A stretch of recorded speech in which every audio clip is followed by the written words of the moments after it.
జై గోమాత, జై శ్రీరామ్, భారత్ మాతాకి జై. హిందూ బంధువులందరికీ కూడా పేరు పేరున నమస్కారాలు. జూన్ 1వ తేదీ వచ్చేసింది. జూన్ 7వ తారీఖు బక్రీద్. బక్రీద్కి కోతకు అనేకమైనటువంటి చిన్న చిన్న నందులు, దూడలు, గోవులు కుర్బానీ ఇవ్వడానికి సిద్ధంగా ఉన్నాయి. మరి ఇవన్నిటినీ కూడా ఎవరిస్తున్నారు ఒకసారి ఆలోచన చేయాలి. ఓ హిందూ బంధువులారా,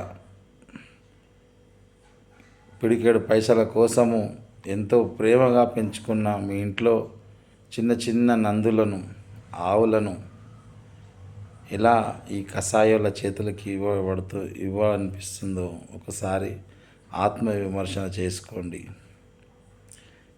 చెంగుమని పుట్టగానే మన ఇంట్లో ఆడినటువంటి చిన్న చిన్న లేగలను, చిన్న చిన్న దూడలను అమ్మివేస్తున్నారు కషాయానికి. చిన్న చిన్న లేగలు, దూడలు రోడ్డు పైన కనిపిస్తున్నాయి, కోతకు గురి కావడానికి సిద్ధంగా ఉన్నాయి. అవి చూస్తే చాలా బాధ అనిపిస్తుంది. వీటిని అమ్మిన వారు దాదాపుగా అందరూ హిందువులే. మరి హిందువులకు మనసు ఉన్నదా? మనసు అనేది వారికి లేదా నాకు అర్థమవుతలేదు.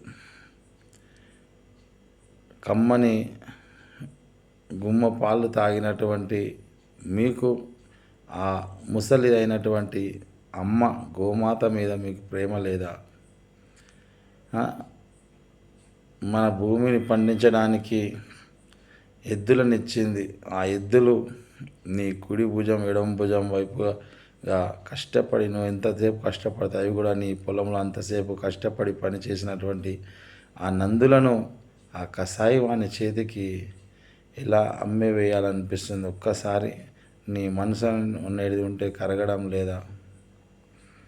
ఆ పిడికెడు పైసలు వారం రోజుల లోపలనే ఖర్చు అయిపోతాయి.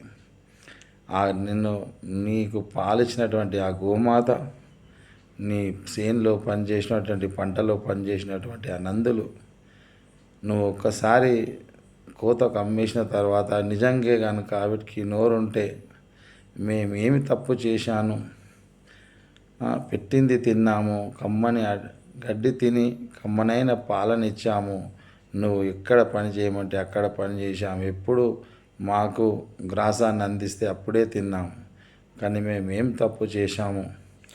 ఈ పిడికెడు పైసల కోసము కోతకు కషాయాన్ని చేతికి మమ్మల్ని అమ్మివేస్తున్నారని అవి ఎంత క్షోభిస్తాయో ఒక్కసారి ఆలోచన చేయండి. నిజంగా కషాయి వానికంటే కూడా పెద్ద కషాయి వాళ్ళు మీరవుతారు. గోహత్య పాపకం చాలా పెద్దది.